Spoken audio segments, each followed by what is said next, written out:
Hi hello ಎಲ್ಲರಿಗೂ ನಮಸ್ಕಾರ. Welcome back to our YouTube channel. ಯಾರೆಲ್ಲ ವಿಡಿಯೋವನ್ನು ನೋಡ್ತಾ ಇದ್ದೀರಾ ದಯವಿಟ್ಟು ಸಬ್ಸ್ಕ್ರೈಬ್ ಮಾಡ್ಕೊಳ್ಳಿ, ಹಾಗೆ ಬೆಲ್ ಐಕಾನ್ ಅನ್ನು ಪ್ರೆಸ್ ಮಾಡಿ ಅಂತ ಹೇಳ್ತಾ ಇವತ್ತಿನ ಒಂದು ಕ್ಲಾಸ್ ಅನ್ನು ಶುರು ಮಾಡೋಣ. ದಟ್ ಇಸ್ ಸಾಮಾಜಿಕ ರಚನೆಯಲ್ಲಿ ಲಿಂಗತ್ವ. ಇಲ್ಲಿವರೆಗೂ ಸೈಕಾಲಜಿ ಪಾರ್ಟ್ ಏನೇನೆಲ್ಲ ಆಗಿದೆಯಲ್ಲ, ಇದು ಕೂಡ ಒಂದು ಮುಖ್ಯವಾದಂತ ಟಾಪಿಕ್ ಆಗಿರುತ್ತೆ. ಇಲ್ಲಿ ನಾವೇನ್ ನೋಡ್ತೀವಿ ಅಂತ ಹೇಳಿದ್ರೆ, ಲಿಂಗತ್ವದ ಪಾತ್ರಗಳು ಯಾವ್ಯಾವು, ಲಿಂಗತ್ವದ ತಾರತಮ್ಯ ಅಂದ್ರೆ ಏನು, ಮತ್ತೆ ಅದ್ರ ಜೊತೆಗೆ ಶೈಕ್ಷಣಿಕ ಅಭ್ಯಾಸಗಳು ಹೇಗಿರುತ್ತೆ, ಕಲಿಕಾರ್ಥಿಗಳಲ್ಲಿ ವೈಯಕ್ತಿಕ ಭಿನ್ನತೆಗಳು, ಮತ್ತೆ ಭಾಷೆಯ ವೈವಿಧ್ಯತೆ ಬಗ್ಗೆ ನೋಡ್ತೀವಿ, ಜಾತಿ, ಲಿಂಗ, ಸಮುದಾಯ, ಧರ್ಮ ಇವೆಲ್ಲವುಗಳನ್ನ ಆಧರಿಸಿ ಭಿನ್ನತೆಗಳನ್ನ ನಾವು ಹೇಗೆ ಅರ್ಥೈಸೋದು ಅನ್ನೋದ್ರ ಬಗ್ಗೆ ನೋಡ್ತಾ ಹೋಗೋಣ. ಮೊದಲನೇದು, ಲಿಂಗ ಅನ್ನುವಂಥದ್ದು ಒಂದು ಜೈವಿಕ ಅಂಶ ಅಂತ ಹೇಳ್ತೀವಿ. ಅದು ಮಾನವನನ್ನ ಗಂಡು ಅಥವಾ ಹೆಣ್ಣು, ಇದು ಗಂಡ ಅಥವಾ ಹೆಣ್ಣ ಅನ್ನೋದನ್ನ ಒಂದು ವರ್ಗೀಕರಿಸುತ್ತೆ. ಲಿಂಗತ್ವ ಅನ್ನುವಂಥದ್ದು ಸಾಮಾಜಿಕವಾಗಿ ಪುರುಷ ಹಾಗೂ ಮಹಿಳೆಯರು ಸಮಾಜದಲ್ಲಿ ತಮ್ಮ ಲಿಂಗಕ್ಕೆ ಪ್ರತಿಯಾಗಿ ವಹಿಸುವ ಪಾತ್ರಗಳು ಮತ್ತು ಅದರೊಳಗೆ ಅವರು ಆಕ್ರಮಿಸುವ ಸ್ಥಾನಗಳಲ್ಲಿ ಪ್ರತಿಫಲಿಸುತ್ತೆ. ಇನ್ನು ಲಿಂಗ ಪಾತ್ರಗಳು ಕ್ರಿಯಾತ್ಮಕವಾಗಿರುತ್ತೆ. ಅವು ಸಂಸ್ಕೃತಿ ಮತ್ತು ಕಾಲಕ್ಕೆ ತಕ್ಕಂತೆ ಬದಲಾಗುತ್ತೆ. ಒಂದು ಮಗು ಸಮಾಜದಲ್ಲಿ ಹೇಗಿರ್ಬೇಕು, ಹೇಗ್ ವರ್ತಿಸ್ಬೇಕು ಅನ್ನೋದನ್ನ ಕುಟುಂಬ, ಸಮುದಾಯ ಮತ್ತು ಶಾಲೆ ಕಲ್ಪಿಸ್ಕೊಡುತ್ತೆ. ಇದನ್ನ ನಾವು ಸಾಮಾಜೀಕರಣ ಅಂತ ಹೇಳಿ ಕಲ್ತಿದ್ವಿ. ತಮ್ಮ ಲಿಂಗತ್ವ ಪಾತ್ರಗಳಿಗೆ ವ್ಯತಿರಿಕ್ತವಾಗಿ ವರ್ತಿಸಿದಾಗ ಅವರನ್ನ ನಾವು ಶಿಕ್ಷಿಸಿ ಮರಳಿ ವ್ಯವಸ್ಥೆಗೆ ಒಗ್ಗಿಸುವಂತಹ ಹಲವಾರು ನಿಷೇಧ ನಿರ್ಬಂಧಗಳು ಎಲ್ಲಾ ಸಮಾಜಗಳಲ್ಲೂ ನಾವು ಕಾಣಬಹುದಾಗಿದೆ. ನೋಡಿ, ಸಮಾಜದಲ್ಲಿ ಲಿಂಗ ಸಮಾನತೆಯನ್ನ ತರೋದಕ್ಕೆ ನಾವು ಬಯಸೋದಾದ್ರೆ ಮೊದಲು ಗಂಡು ಅಥವಾ ಹೆಣ್ಣಿನ ನಡುವಿನ ಲಿಂಗ ಪಕ್ಷಪಾತ ಮತ್ತು ತಾರತಮ್ಯವನ್ನ ಕೊನೆಗೊಳಿಸಿ ಮಹಿಳೆಯರ ಸಬಲೀಕರಣದತ್ತ ಗಮನ ಹರಿಸಬೇಕು. ಹಾಗಿದ್ದಾಗ ಮಾತ್ರ ನಾವು ಒಂದು ಪ್ರತಿಭೆಯನ್ನ ಒಂದು ನಿಷ್ಪಕ್ಷಪಾತವಾಗಿ ಹೊರಗೆ ತರೋದಕ್ಕೆ ಸಾಧ್ಯ. ಲಿಂಗತ್ವದ ಪಾತ್ರಗಳು ಅಂತ ನೋಡಿದಾಗ ಸಾಮಾಜಿಕವಾಗಿ ಅಂಗೀಕರಿಸಲ್ಪಟ್ಟ ನಡವಳಿಕೆಗಳು ಮತ್ತು ವರ್ತನೆಗಳ ಒಂದು ಗುಂಪು ಅಂತ ಹೇಳ್ತೀವಿ. ಇನ್ನು ಪುರುಷ ಮತ್ತು ಮಹಿಳೆಯರು, ಹೆಣ್ಣು ಮತ್ತು ಗಂಡು ಸಮಾಜದಲ್ಲಿ ಹೇಗೆ ವರ್ತಿಸ್ಬೇಕು, ಮಾತನಾಡಬೇಕು ಹಾಗೂ ಅವರ ಉಡುಗೆ ತೊಡುಗೆಗಳನ್ನ ಅದು ಸೂಚಿಸುತ್ತೆ. ಇವು ಸಮಾಜದ ನಿರೀಕ್ಷೆಗಳು ಸಹ ಹೌದಲ್ವಾ. ಇನ್ನು ಲಿಂಗ ಪಾತ್ರಗಳು ಸಾಮಾನ್ಯವಾಗಿ ಪುರುಷತ್ವ ಮತ್ತು ಸ್ತ್ರೀತನದ ಒಂದು ಕಲ್ಪನೆಗಳ ಮೇಲೆ ಕೇಂದ್ರೀಕೃತ ಆಗಿರುತ್ತೆ. ಲಿಂಗ ಪಾತ್ರಗಳ ಅನುಸರಣೆಯು ಮಗುವಿನ ಮಾನಸಿಕ ಹಾಗೂ ಸಾಮಾಜಿಕ ಬೆಳವಣಿಗೆ, ವಿಕಸನ ಮತ್ತು ಶಿಕ್ಷಣ, ಕಾರ್ಯಕ್ಷಮತೆಯ ಮೇಲೆ ಅದು ಪ್ರಭಾವವನ್ನ ಬೀರುತ್ತೆ. ಇನ್ನು ಸಾಂಪ್ರದಾಯಿಕ ಲಿಂಗ ಪಾತ್ರಗಳ ಪ್ರಕಾರ ಮಹಿಳೆಯರು ಅಂತ ಹೇಳಿದ್ರೆ ಗೃಹಿಣಿಯರು, ಮಕ್ಕಳನ್ನ ಆರೈಕೆ ಮಾಡೋರು, ಪೋಷಿಸೋರು, ಸಹಾಯ ಮಾಡೋರು. ಪುರುಷರು ಅಂತ ಹೇಳಿದ್ರೆ ಮನೆಯ ಯಜಮಾನ್ರು, ಹೊರಗ್ ದುಡಿಯತಕ್ಕಂಥವ್ರು, ಹೆಂಡತಿ ಮಕ್ಕಳನ್ನ ಸಾಕೋರು, ಬಲಿಷ್ಠರು, ಧೈರ್ಯವಂತರು ಅಂತೇಳಿ ಬಿಂಬಿಸ್ತಾ ಇದ್ದಾರೆ. ಆದ್ರೆ ಇವತ್ತಿನ ಒಂದು ಕಾಲದಲ್ಲಿ ಹೆಣ್ಣು ಯಾವ ಹಂತದಲ್ಲೂ ಕಡಿಮೆ ಇಲ್ಲ, ಹೌದಲ್ವಾ. ಈ ವಿಡಿಯೋವನ್ನ ನೋಡ್ತಾ ಇರೋರು ಹೆಣ್ಮಕ್ಳೇ ಆಗಿದ್ರೆ ನೀವೇನಾದ್ರೂ ಕಡಿಮೆ ಇದ್ದೀರಾ? ಇಲ್ಲ ಅಲ್ವಾ.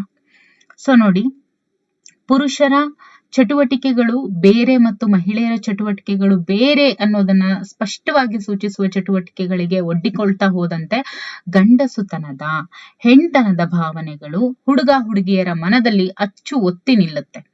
ಓಯ್ ನಾನ್ ಹುಡುಗಿ, ಅಂದ್ರೆ ಅವರೇ ಒಂದು ಬೌಂಡ್ರಿ ಲೈನ್ ಅನ್ನ ಹಾಕೊಂಡ್ಬಿಡ್ತಾರೆ.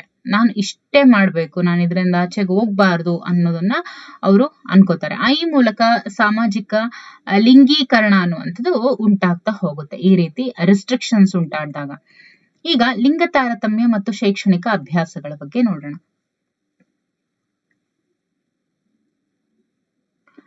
ಲಿಂಗ ತಾರತಮ್ಯ ಶೈಕ್ಷಣಿಕ ಅಭ್ಯಾಸಗಳು.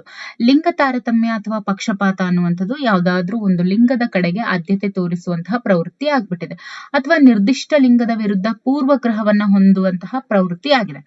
ಇದು ಒಂದು ರೀತಿಯ ಒಂಥರ ಪ್ರಜ್ಞಾಹೀನ ಪಕ್ಷಪಾತ ಹಾಗೂ ವ್ಯಕ್ತಿಯ ವೈಯಕ್ತಿಕ ಅಥವಾ ಕಲಿತ ಅನುಭವಗಳ ಆಧಾರದ ಮೇಲೆ ಲಿಂಗ ಪಾತ್ರಗಳ ಬಗ್ಗೆ ಪೂರ್ವಗ್ರಹ ಪೀಡನೆ ಅಂತಾನೆ ಹೇಳ್ಬೋದು.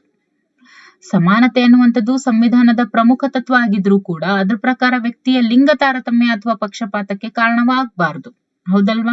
ನಮ್ಮ ದೇಶ ವಿಜ್ಞಾನ ಹಾಗೂ ತಂತ್ರಜ್ಞಾನದಲ್ಲಿ ವೇಗವಾಗಿ ಮುಂದುವರಿತಾ ಇದೆ. ಆದ್ರೂ ಕೂಡ ಸಾಮಾಜಿಕವಾಗಿ ಅದು ಇನ್ನೂ ಪುರುಷ ಪ್ರಧಾನವಾಗಿಯೇ ಉಳಿದಿದೆ.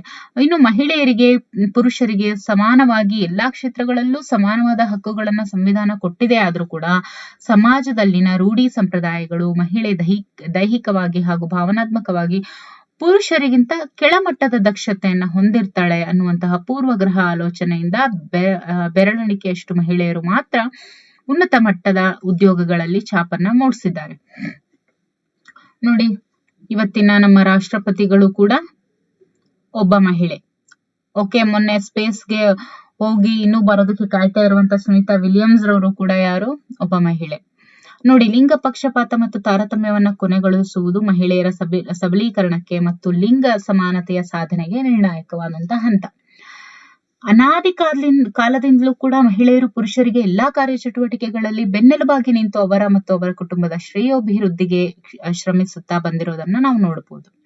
ಆದ್ರೆ ಇವತ್ತಿನ ಸಮಾಜ ಏನಿದೆ, ಸಂಪ್ರದಾಯಗಳೇನಿದೆ, ಕಟ್ಟುಪಾಡುಗಳೇನಿದೆ, ಸ್ತ್ರೀ ಕೆಲವು ಔದ್ಯೋಗಿಕ ಕ್ಷೇತ್ರಗಳಿಗೆ ಮಾತ್ರ ಸೀಮಿತವಾಗಿದ್ಲು. ಆದ್ರೆ ಇವತ್ತಿನ ದಿನ ಮಹಿಳೆ ಎಲ್ಲಾ ಕ್ಷೇತ್ರಗಳಲ್ಲಿಯೂ ಕೂಡ ತನ್ನ ಪ್ರಾಬಲ್ಯ ಸಾಧಿಸಿರೋದನ್ನ ನಾವು ನೋಡಬಹುದು. ಅದು ಕೃಷಿ ಆಗಿರ್ಬೋದು, ಕೈಗಾರಿಕೆ, ರಾಜಕೀಯ, ಶಿಕ್ಷಣ, ವೈದ್ಯಕೀಯ, ಕಾನೂನು, ರಕ್ಷಣಾ ಕ್ಷೇತ್ರ, ಹೀಗೆ ಪ್ರತಿ ಕ್ಷೇತ್ರದಲ್ಲೂ ಕೂಡ ಗಣನೀಯವಾದಂತಹ ಸ್ಥಾನವನ್ನ ಮಹಿಳೆ ಪಡೆದಿದ್ದಾಳೆ. ಇದಕ್ಕೆ ಏನಿರ್ಬೋದು? ಇದಕ್ಕೆ ಕಾರಣ ಲಿಂಗ ತಾರತಮ್ಯವನ್ನ ತೊಡೆದು ಹಾಕುವ ಸರ್ಕಾರದ ಕಾಯ್ದೆಗಳು ಹಾಗೂ ಜಾಗೃತಿ ಕಾರ್ಯಕ್ರಮಗಳು ಕೂಡ ಇದಕ್ಕೆ ಕಾರಣ.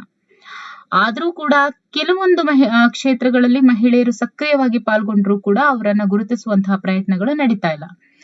ಹಾಗಾದ್ರೆ ಇದಕ್ಕೆ ಕಾರಣವಾಗಿರುವಂತಹ ಅಂಶಗಳು ಯಾವ್ಯಾವು ಅಂತ ನೋಡೋದಾದ್ರೆ, ಪುರುಷ ಪ್ರಧಾನ ಸಮಾಜ, ಮಹಿಳೆಯರು ಕಡಿಮೆ ದೈಹಿಕ ಸಾಮರ್ಥ್ಯವನ್ನು ಹೊಂದಿದ್ದಾರೆ ಅನ್ನುವಂಥ ಭಾವನೆ, ಸ್ತ್ರೀಯರಿಗೆ ಉದ್ಯೋಗ ಕ್ಷೇತ್ರದಲ್ಲಿನ ತಿಳುವಳಿಕೆ ತುಂಬಾ ಕಡಿಮೆ ಅಂತ ಭಾವಿಸಿರೋದು, ಸ್ತ್ರೀಯರಲ್ಲಿ ಮುಂದಾಳತ್ವ ಅಥವಾ ನಾಯಕತ್ವ ಗುಣ ಇಲ್ಲ ಅನ್ನುವ ಪರಿಕಲ್ಪನೆ, ಕಾರ್ಯಕ್ಷೇತ್ರಗಳಲ್ಲಿ ಅವಕಾಶಗಳ ಕೊರತೆ ಇರುವಂಥದ್ದು, ಮತ್ತೊಂದು ಲಿಂಗದ ಉತ್ತೇಜನ ಇಲ್ಲದೆ ಇರುವಂಥದ್ದು, ಕುಟುಂಬದ ಸದಸ್ಯರಿಂದ ದಿಸ್ ಇಸ್ ವೆರಿ ಇಂಪಾರ್ಟೆಂಟ್ ಅಂತ ಹೇಳ್ಬೋದು, ಹೌದಲ್ವಾ? ಕುಟುಂಬದ ಸದಸ್ಯರಿಂದ ಬೆಂಬಲ ಸಿಗದೆ ಇರುವಂಥದ್ದು, ಮಹಿಳೆಯರಲ್ಲಿಯೇ ಇರುವಂತಹ ಕೀಳರಿಮೆ ಮತ್ತು ಹಿಂಜರಿಕೆಯ ಮನೋಭಾವನೆ, ಪುರುಷರು ಸಾಮಾಜಿಕವಾಗಿ, ಆರ್ಥಿಕವಾಗಿ, ರಾಜಕೀಯವಾಗಿ ಬಲಿಷ್ಠರು ಅನ್ನುವಂಥ ಭಾವನೆ ಹೆಚ್ಚು, ಹೆಣ್ಣು ಅಬಲೆ, ಸ್ವತಂತ್ರಕ್ಕೆ ಅರ್ಹಳಲ್ಲ, ಅವಳು ಯಾವಾಗಲೂ ಪುರುಷರ ಅಧೀನದಲ್ಲಿರುವುದು ಸೂಕ್ತ ಅನ್ನುವಂಥದ್ದು ಸಮಾಜದ ನಿಲುವು.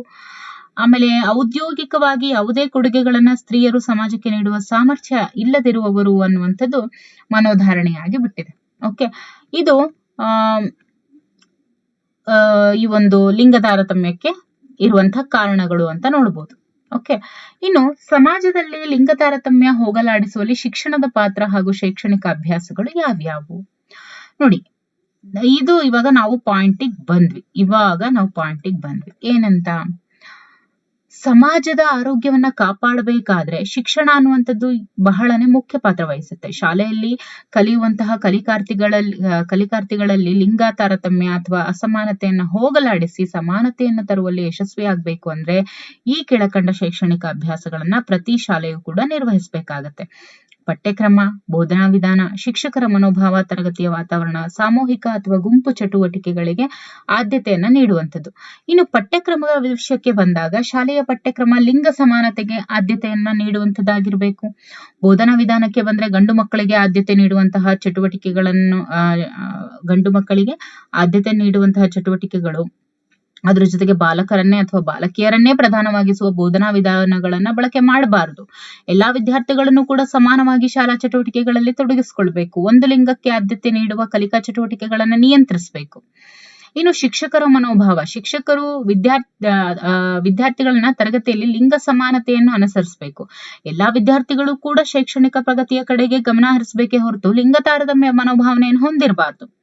ತರಗತಿಯಲ್ಲಿ ಸಮಾನ ಕಲಿಕಾ ಅವಕಾಶಗಳನ್ನು ಕೊಟ್ಟಾಗ ಎಲ್ಲಾ ಮಕ್ಕಳು ಕೂಡ ಕಲಿಯಬಲ್ಲರು ಅನ್ನುವಂತಹ ಧನಾತ್ಮಕ ಭಾವನೆಯಿಂದ ಶಿಕ್ಷಕರು ಆ ಒಂದು ಮನೋಭಾವನೆಯನ್ನ ಇಟ್ಕೊಂಡಿರ್ಬೇಕು. ಇನ್ನು ತರಗತಿಯ ವಾತಾವರಣಕ್ಕೆ ಬಂದಾಗ ಪ್ರತಿ ಶಾಲೆಯಲ್ಲಿಯೂ ಕೂಡ ತರಗತಿಯ ವಾತಾವರಣ ಕಲಿಕೆಗೆ ಪೂರಕವಾಗಿರ್ಬೇಕು. ಆಸನದ ವ್ಯವಸ್ಥೆ ಆಗಿರ್ಬೋದು, ಭೌತಿಕ ಸೌಲಭ್ಯಗಳಾಗಿರ್ಬೋದು, ಕಲಿಕಾ ಚಟುವಟಿಕೆಗಳಾಗಿರ್ಬೋದು, ಲಿಂಗ ಸಮಾನತೆಯನ್ನ ಹಿಡಿಯುವಂತದ್ದಾಗಿರ್ಬೇಕು.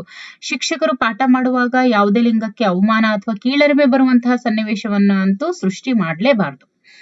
ಇನ್ನು ಗುಂಪು ಚಟುವಟಿಕೆಗಳಿಗೆ ಆದ್ಯತೆ ನೀಡಬೇಕಾದ್ರೆ ಹೆಣ್ಮಕ್ಳದೇ ಒಂದ್ ಗುಂಪು, ಗಂಡ್ಮಕ್ಳದೇ ಒಂದ್ ಗುಂಪು, ಆ ರೀತಿ ತಾರತಮ್ಯವನ್ನ ತೊಡೆದು ಹಾಕ್ಬೇಕು. ಶಿಕ್ಷಕರು ತರಗತಿಗಳಲ್ಲಿ ಗುಂಪು ಅಥವಾ ಸಾಮೂಹಿಕ ಚಟುವಟಿಕೆಗಳಿಗೆ ಆದ್ಯತೆಯನ್ನ ನೀಡಬೇಕು. ಸಾಮೂಹಿಕ ಕ್ರೀಡೆಗಳು, ಸ್ಪರ್ಧೆಗಳಲ್ಲಿ ಲಿಂಗ ಅಸಮಾನತೆಯನ್ನ ತೋರದೆ ಎಲ್ಲರಿಗೂ ಕೂಡ ಅವಕಾಶ ಕಲ್ಪಿಸಿಕೊಟ್ಟಾಗ ಮಕ್ಕಳು ಬೆರೆತು ಬಾಳುವ, ಅನ್ಯ ಲಿಂಗವನ್ನು ಗೌರವಿಸುವ ಮನೋಭಾವನೆಯನ್ನ ಬೆಳೆಸ್ಕೊಳ್ಳೋದಕ್ಕೆ ಅದು ಸಹಕಾರಿ ಆಗುತ್ತೆ. ಇನ್ನು ಮಾರ್ಗದರ್ಶನ ಅಂತ ಬಂದಾಗ ಲಿಂಗಾಧಾರಿತ ಭಿನ್ನತೆಗಳು ಜೈವಿಕ ಅಂಶ ಆಗಿರೋದ್ರಿಂದ, ಆದರೆ ಕಾರ್ಯಕ್ಷಮತೆಯಲ್ಲಿ ಅಥವಾ ಕಲಿಯುವಿಕೆಯಲ್ಲಿ ಲಿಂಗದ ಆಧಾರದಲ್ಲಿ ಯಾವುದೇ ಭಿನ್ನತೆಗಳನ್ನ ಸೃಷ್ಟಿ ಮಾಡುವುದು ತಪ್ಪು. ವ್ಯಕ್ತಿಗಳು ಯಾವುದೇ ಲಿಂಗಕ್ಕೆ ಸೇರಿರಲಿ, ಅವರ ಸಾಮರ್ಥ್ಯ ಮತ್ತು ಆಸಕ್ತಿಯನ್ನ ಮಾತ್ರ ನಾವು ಗಮನದಲ್ಲಿ ಇಟ್ಕೋಬೇಕು. ಸಮಾನ ಅವಕಾಶಗಳನ್ನ ಕಲ್ಪಿಸಿಕೊಳ್ಳುವ ಮಾರ್ಗದರ್ಶನವನ್ನ ತರಗತಿಗಳಲ್ಲಿ ಶಿಕ್ಷಕರು ಹೆಚ್ಚಾಗಿ ಕೊಡಬೇಕಾಗತ್ತೆ. ಇನ್ನು ಕಲಿಕಾರ್ಥಿಗಳಲ್ಲಿ ವೈಯಕ್ತಿಕ ಭಿನ್ನತೆಗಳು. ವ್ಯಕ್ತಿ ಭಿನ್ನತೆ ಅಂದ್ರೆ ಏನು? ಒಬ್ಬ ವ್ಯಕ್ತಿಯನ್ನ ಮತ್ತೊಬ್ಬ ವ್ಯಕ್ತಿಯೊಂದಿಗೆ ನಾವು ಹೋಲಿಸಿದಾಗ ದೈಹಿಕವಾಗಿ, ಮಾನಸಿಕವಾಗಿ, ಭಾವನಾತ್ಮಕವಾಗಿ ಮತ್ತು ಸಾಮಾಜಿಕವಾಗಿ ಕಂಡುಬರುವಂತಹ ವ್ಯತ್ಯಾಸವನ್ನ ನಾವು ವ್ಯಕ್ತಿ ಭಿನ್ನತೆ ಅಂತ ಹೇಳ್ತೀವಿ. ಜಗತ್ತಿನಲ್ಲಿ ಯಾವುದೇ ಇಬ್ಬರು ವ್ಯಕ್ತಿಗಳು ಒಂದೇ ರೀತಿ ಇರೋದಕ್ಕೆ ಸಾಧ್ಯನಾ? ಇಲ್ಲ. ಒಂದ್ ವೇಳೆ ಇದ್ರೂ ಕೂಡ ಆಸೆ, ಆಕಾಂಕ್ಷೆ, ಅಭಿರುಚಿ ಎಲ್ಲವೂ ಕೂಡ ಏನಾಗಿರುತ್ತೆ? ಭಿನ್ನವಾಗಿ ಇರುತ್ತೆ. ವ್ಯಕ್ತಿಗಳ ನಡುವೆ ಅವರ ಆಸಕ್ತಿ, ಅಭಿರುಚಿ, ವರ್ತನೆ, ಆಲೋಚನೆ, ಹೊಂದಾಣಿಕೆ, ವ್ಯಕ್ತಿತ್ವ, ಸ್ಮೃತಿ ಮುಂತಾದ ಕ್ಷೇತ್ರಗಳಲ್ಲಿ ನಾವು ವ್ಯತ್ಯಾಸಗಳನ್ನ ಕಾಣ್ತೇವೆ. ಶಾಲೆಗಳಲ್ಲಿ ನಾವು ಕಲಿಕಾರ್ಥಿಗಳಲ್ಲಿ ವ್ಯಕ್ತಿ ಭಿನ್ನತೆಯನ್ನು ನಾವು ಕಾಣಬಹುದು. ಕೆಲವು ಮಕ್ಕಳು ಪ್ರತಿಭಾವಂತರಿರ್ತಾರೆ, ಕೆಲವರು ಕಲಿಕೆಯಲ್ಲಿ ಹಿಂದುಳಿದಿರ್ತಾರೆ. ಪಠ್ಯ ಹಾಗೂ ಪಠ್ಯೇತರ ಚಟುವಟಿಕೆಗಳಲ್ಲಿ ಮುಂದೆ ಇರುವ ಅಥವಾ ಹಿಂದಿರುವ ಮಕ್ಕಳು ಬುದ್ಧಿಮಟ್ಟ, ತಾರ್ಕಿಕತೆ, ಕಲಿಕಾ ಸಾಮರ್ಥ್ಯಗಳು, ಸೃಜನಶೀಲತೆಗಳಂತಹ ವಿಭಿನ್ನ ಗುಣಗಳನ್ನು ತೋರಿಸುವ ಮಕ್ಕಳು. ಮಾನಸಿಕ ಮಾತ್ರವಲ್ಲದೆ ದೈಹಿಕ ವ್ಯತ್ಯಾಸ, ಎತ್ತರ, ಗಾತ್ರ, ಬಣ್ಣ ಹೀಗೆ ಮೊದಲಾದವುಗಳು, ಹಾಗೆಯೇ ಭಾವನಾತ್ಮಕ ವ್ಯತ್ಯಾಸಗಳನ್ನ ಕೂಡ ನಾವು ನೋಡಬಹುದು. ಇವುಗಳನ್ನ ನಾವು ವ್ಯಕ್ತಿ ಭಿನ್ನತೆ ಅಂತ ಹೇಳಿ ಕರಿತೀವಿ. ಒಬ್ಬ ವ್ಯಕ್ತಿಯನ್ನ ಇನ್ನೊಬ್ಬ ವ್ಯಕ್ತಿಯಿಂದ ಪ್ರತ್ಯೇಕಿಸುವಂತಹ ಲಕ್ಷಣಗಳು ಮತ್ತು ತನ್ನ ಮೂಲಕ ಪ್ರತಿಯೊಬ್ಬ ವ್ಯಕ್ತಿಯನ್ನ ಅದ್ವಿತೀಯ ವ್ಯಕ್ತಿಯನ್ನಾಗಿ ಮಾಡುವಂತಹ ಲಕ್ಷಣಗಳನ್ನ ವೈಯಕ್ತಿಕ ಭಿನ್ನತೆಗಳು ಅಂತ ಕರಿಬಹುದು. ಹಾಗಾದ್ರೆ ಈ ಒಂದು ವ್ಯಕ್ತಿ ಭಿನ್ನತೆಗೆ ಕಾರಣಗಳು ಏನೇನು?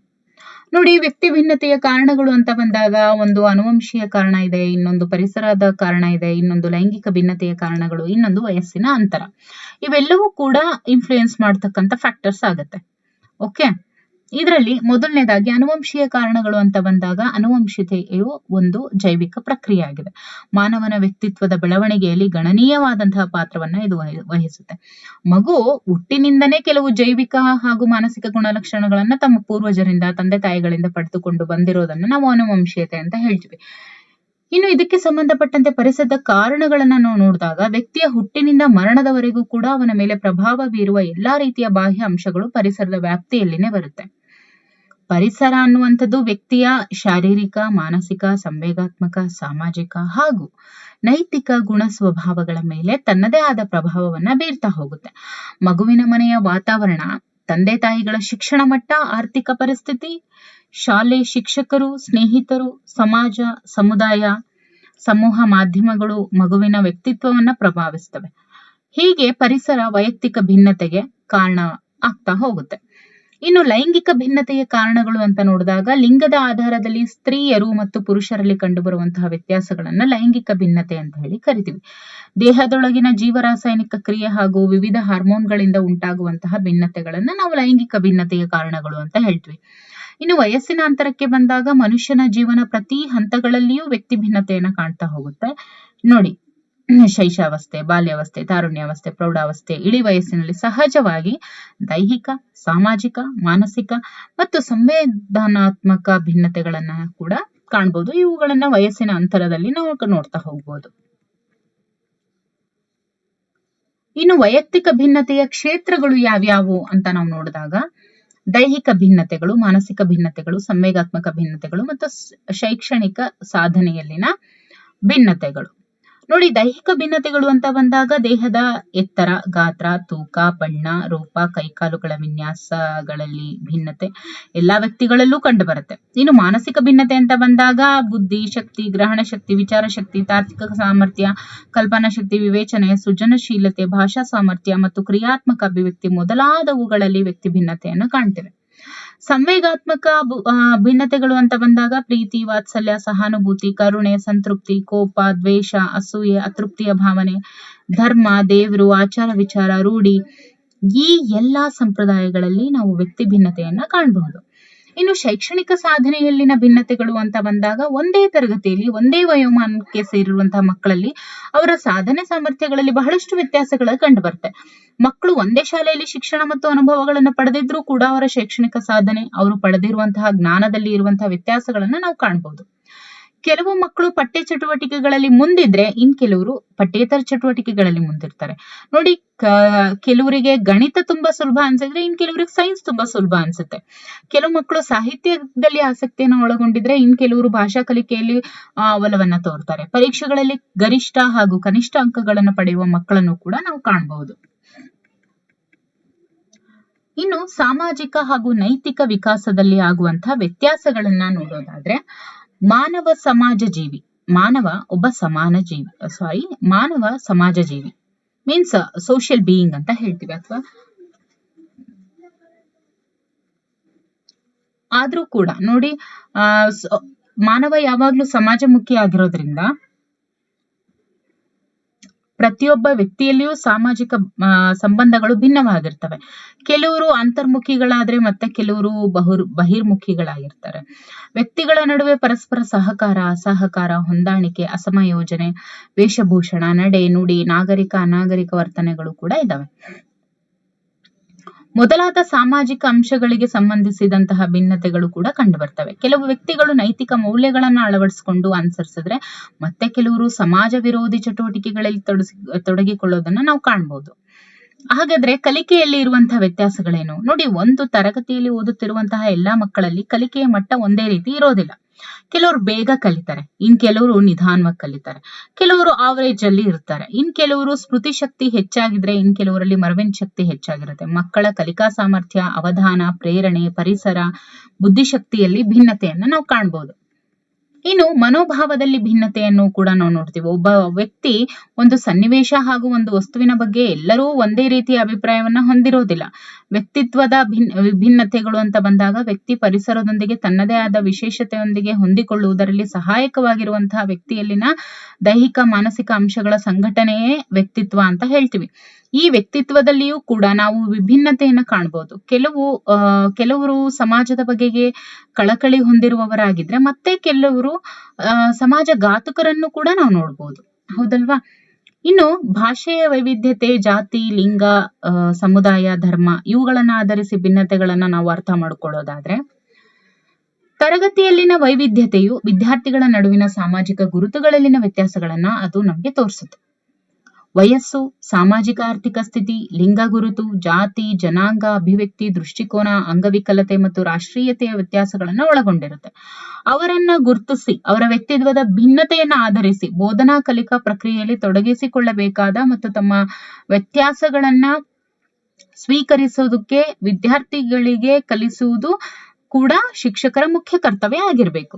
ಅದರಲ್ಲಿ ಮೊದಲನೇದಾಗಿ ಭಾಷಾ ವೈವಿಧ್ಯತೆ ಅಂತ ನಾವು ನೋಡಿದಾಗ, ನಮ್ಮ ದೇಶ ಬಹುಭಾಷಿಕ ಅಥವಾ ಮಲ್ಟಿಲಿಂಗ್ವಲ್ ಆಗಿದೆ, ಹೌದಲ್ವಾ? ಅಂದ್ರೆ ಬಹುಭಾಷಿಕ ರಾಷ್ಟ್ರ ಆಗಿದೆ. ನಮ್ಮ ತರಗತಿಗಳಲ್ಲಿ ಭಾಷಾ ವೈವಿಧ್ಯತೆಯನ್ನ ನಾವು ಕಾಣಬಹುದು. ಹಲವಾರು ಭಾಷೆಗಳನ್ನ ಆಡುವಂತಹ ಮಕ್ಕಳನ್ನ ಕಾಣಬಹುದು. ವಿವಿಧ ಪ್ರದೇಶಗಳಿಂದ ವಲಸೆ ಬಂದಿರುವಂತಹ ಭಿನ್ನ ಮಾತೃಭಾಷಿಗರನ್ನ ನಾವು ನೋಡ್ಬೋದು. ಮಕ್ಕಳು ತರಗತಿ ಸನ್ನಿವೇಶದಲ್ಲಿ ಇದ್ದಾಗ ಅವರನ್ನ ಬೋಧನಾ ಕಲಿಕಾ ಪ್ರಕ್ರಿಯೆಯಲ್ಲಿ ತೊಡಗಿಸಿಕೊಳ್ಬೇಕಾಗತ್ತೆ. ತರಗತಿಯಲ್ಲಿನ ಭಾಷಾ ವೈವಿಧ್ಯತೆಯನ್ನ ಸಂಪತ್ತು ಅಂತ ಹೇಳಿ ನಾವು ಪರಿಗಣಿಸ್ಬೇಕೇ ಹೊರತು ಅದೇ ನಮಗೊಂದು ದೊಡ್ಡ ತಲೆನೋವು ಅಂತ ಹೇಳಿ ನಾವು ಪರಿಗಣಿಸಬಾರ್ದು. ಭಾಷಾ ಭಿನ್ನತೆ ವಿದ್ಯಾರ್ಥಿಗಳ ಕಲಿಕೆಯಲ್ಲಿ ಅಡ್ಡಿಯನ್ನು ಉಂಟು ಮಾಡದಂತೆ ಜಾಗೃತೆಯನ್ನ ವಹಿಸಿ ಶಿಕ್ಷಕರು ಅದನ್ನ ನಿಭಾಯಿಸ್ಕೊಳ್ತಾ ಹೋಗ್ಬೇಕು, ಈ ಒಂದು ವೈವಿಧ್ಯತೆಯನ್ನ. ಜಾತಿ ಅಂತ ಬಂದಾಗ ಪ್ರತಿಯೊಂದು ತರಗತಿಗಳಲ್ಲೂ ಕೂಡ ವಿವಿಧ ಜಾತಿ ಜನಾಂಗಗಳಿಗೆ ಸೇರಿದ ಮಕ್ಕಳಿರ್ತಾರೆ. ನಮ್ಮ ದೇಶ ಸಾವಿರಾರು ಜಾತಿಗಳನ್ನ ಒಳಗೊಂಡಿರುವಂತಹ ಜಾತ್ಯತೀತ ರಾಷ್ಟ್ರ. ಹಾಗಾಗಿ ಶಾಲಾ ಸನ್ನಿವೇಶಗಳಲ್ಲಿ ವೈವಿಧ್ಯಮಯವಾದ ಜಾತಿ ಆಧಾರಿತ ವಿದ್ಯಾರ್ಥಿಗಳು ಇರ್ತಾರೆ. ಅವರ ಸಂಸ್ಕೃತಿ, ಆಲೋಚನೆ, ರೂಢಿ, ಸಂಪ್ರದಾಯಗಳು ಭಿನ್ನವಾಗಿರ್ತವೆ. ಇದನ್ನು ಶಿಕ್ಷಕರು ಪರಿಗಣಿಸಬೇಕಾಗುತ್ತೆ. ಎಲ್ಲಾ ವಿದ್ಯಾರ್ಥಿಗಳು ಕೂಡ ಸಮಾನವಾಗಿ ಕಾಣಬೇಕು. ಇವನು ಆ ಜಾತಿಯವನು, ಇವ್ರು ಈ ಜಾತಿಯವರು ಅಂತ ಹೇಳಿ ಹಿಂದೆ ಸರಿಯೋದು ಏನು ಮಾಡಬಾರ್ದು. ಅಂದ್ರೆ ಎಲ್ಲಾದು ಒಂದೇ ಯುನಿಟಿ ಆಗಿ ನೋಡ್ಬೇಕು. ವಿವಿಧ ಧರ್ಮಗಳು ಮತ್ತು ಜಾತಿಗಳು ವಿದ್ಯಾರ್ಥಿಗಳ ನಡುವೆ ಮುಕ್ತ ಸಂವಹನವನ್ನ ಸುಗಮಗೊಳಿಸುವ ಚಟುವಟಿಕೆಗಳನ್ನ ಹಮ್ಮಿಕೊಳ್ಬೇಕು. ಇವು ವಿದ್ಯಾರ್ಥಿಗಳು ಪರಸ್ಪರ ದೃಷ್ಟಿಕೋನಗಳು ಮತ್ತು ನಂಬಿಕೆಗಳನ್ನ ಅರ್ಥ ಮಾಡಿಕೊಳ್ಳೋದಕ್ಕೆ ಮತ್ತೆ ಪರಸ್ಪರ ಗೌರವ ಹಾಗೂ ತಿಳುವಳಿಕೆಯನ್ನ ಬೆಳೆಸ್ಕೊಳ್ಳೋದಕ್ಕೆ ಅದು ಸಹಾಯ ಮಾಡುತ್ತೆ.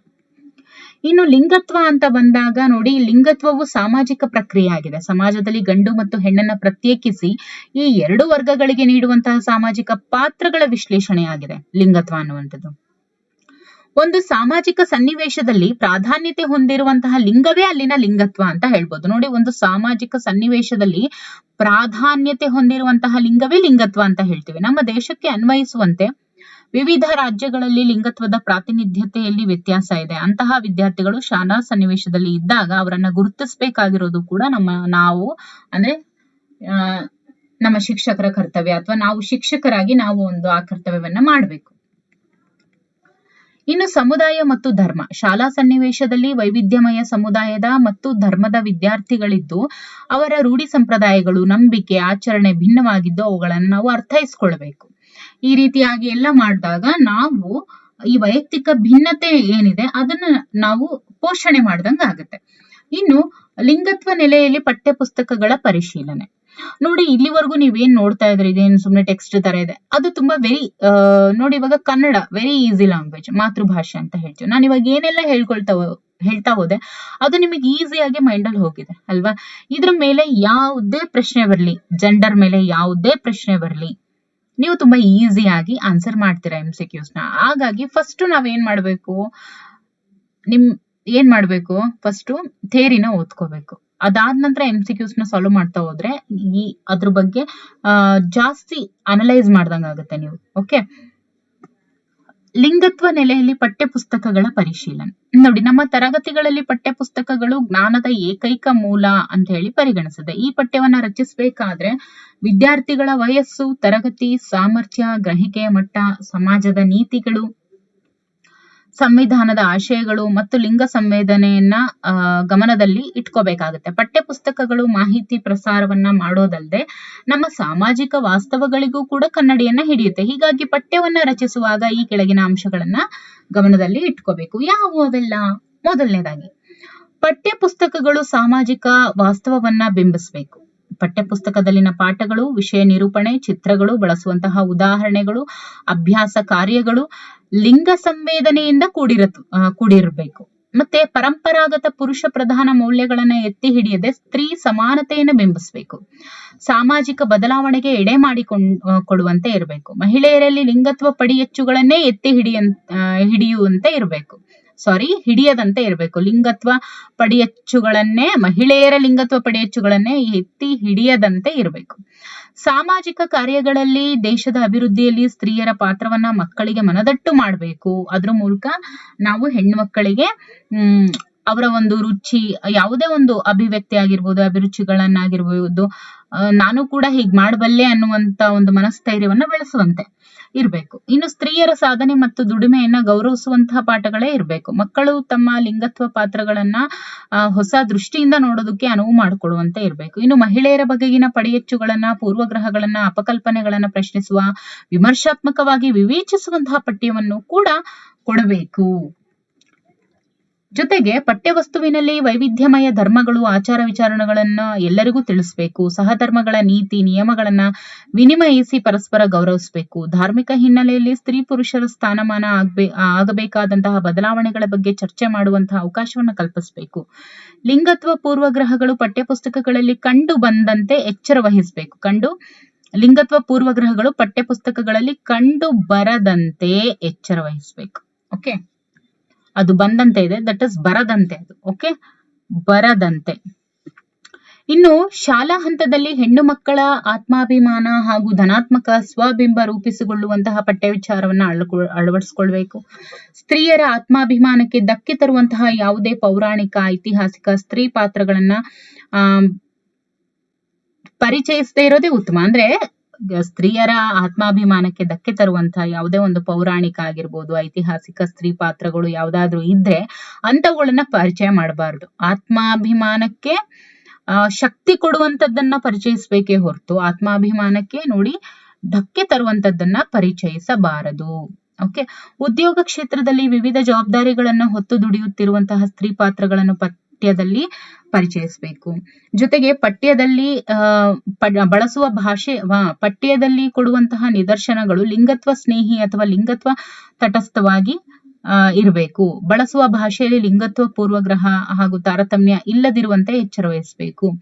ಪಠ್ಯ ವಿಚಾರ ಹಾಗೂ ಅದಕ್ಕೆ ಸಂಬಂಧಿಸಿದಂತಹ ಚಿತ್ರಗಳಲ್ಲಿ ಗಂಡು ಅಥವಾ ಹೆಣ್ಣು, ಸ್ತ್ರೀ ಅಥವಾ ಪುರುಷ ಪಾತ್ರಗಳಿಗೆ ಸಂಬಂಧಪಟ್ಟಂತೆ ಸಮಾನವಾದ ಪ್ರಾತಿನಿಧ್ಯವನ್ನ ನೀಡಬೇಕು. ಪಠ್ಯಪುಸ್ತಕ ರಚನಾ ಮಂಡಳಿಯ ನೇಮಕದಲ್ಲಿ ಪುರುಷ ಹಾಗೂ ಸ್ತ್ರೀಯರಿಗೆ ಸಮಾನವಾದ ಪ್ರಾತಿನಿಧ್ಯ ದೊರೆಯುವಂತೆ ನೋಡ್ಕೊಳ್ಬೇಕು. ಇದಿಷ್ಟು ಒಂದು ಪಠ್ಯ ಅಂತ ಬಂದಾಗ ಯಾವೆಲ್ಲ ಒಂದು ಅಂಶಗಳು ಪಠ್ಯ ಪುಸ್ತಕದಲ್ಲಿ ಇರಬೇಕು ಲಿಂಗತ್ವದ ನೆಲೆಯಲ್ಲಿ ಅಂತ ಕೊಟ್ಟಿದ್ದಾರೆ. ಓಕೆ, ಇದಿಷ್ಟನ್ನ ಓದ್ಕೊಂಡ್ರೆ ಯಾವುದೇ MCQs ಇರ್ಲಿ ನಿಮ್ಗೆ ತುಂಬಾನೇ ಈಸಿ ಆಗುತ್ತೆ. ನೋಡಿದ ಕೂಡಲೇ ಆನ್ಸರ್ ಮಾಡ್ತೀರಾ.